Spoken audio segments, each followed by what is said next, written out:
ఇప్పుడు జగన్ పరిపాలన ఎట్టుంది? ఏం బాగాల మొగుడు తెచ్చింది ముండ మోసినట్టుంది.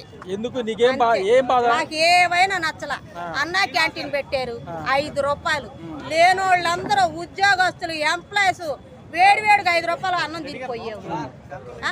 మరి చంద్రన్న కానుక క్రిస్టమస్ వస్తే ఎస్సీలకి ఇచ్చారు, ముస్లింస్కి వస్తే రంజాన్కి ఇచ్చారు, ఊళ్ళో వాళ్ళకి వస్తే సంక్రాంతికి ఇచ్చారు. మరి ఏది కానుకేది? మరి కరోనాలో పని లేకపోయినా డబ్బులు వేసాడు,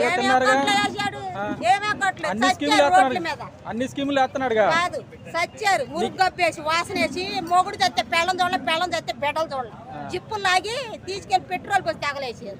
నీకు పెన్షన్ వస్తుందా? నాకు రాదు. ఎందుకని? నాకు కరెంట్ బిల్లు 18,000 వచ్చింది. ఎందుకు వచ్చింది నీకు? మరి ఎందుకు వచ్చిందంటే మీటర్ అమ్ముకున్నాడు, కరెంట్ పెట్టాను, మీటర్ అమ్ముకున్నాడు. మరి నీ మీటర్ ఎవరికో ఇస్తే ఎట్ట? మరి నేనేం చేశాను దానికి? వేసుకో నువ్వు. నెక్స్ట్ అధికారంలోకి ఎవరు వస్తారు? చంద్రబాబు గెలుస్తాడు, లేదా లోకేష్ గెలుస్తాడు. అంతే, భారీ మెజార్టీ గెలవడం అంటున్నారు కదా చంద్రబాబు. ఎవరు అంది? దప్పేసి గెలుస్తాడు. ఛాలెంజ్ చేస్తున్నా, 1.5 ఎకరం కాస్త పొలం. ఎవరైనా దమ్ముంటే చూసుకోండి అంటున్నాడు జగన్. ఏడా రోడ్ల మీద తిరుగుతున్నారు బెకార్లై. ఎవరు? పేదలు. ఎందుకు? తీసుకో, ఫోటో తీసుకో, ఏ స్టైల్ అయినా వేసుకో, నేనేం తడవను అసలు. జగన్ గవర్నమెంట్ ఎట్టుంది? బాగా అసలు ఎందుకు? మొగుడు తెచ్చింది ముండ మోసినట్టు ఉంది.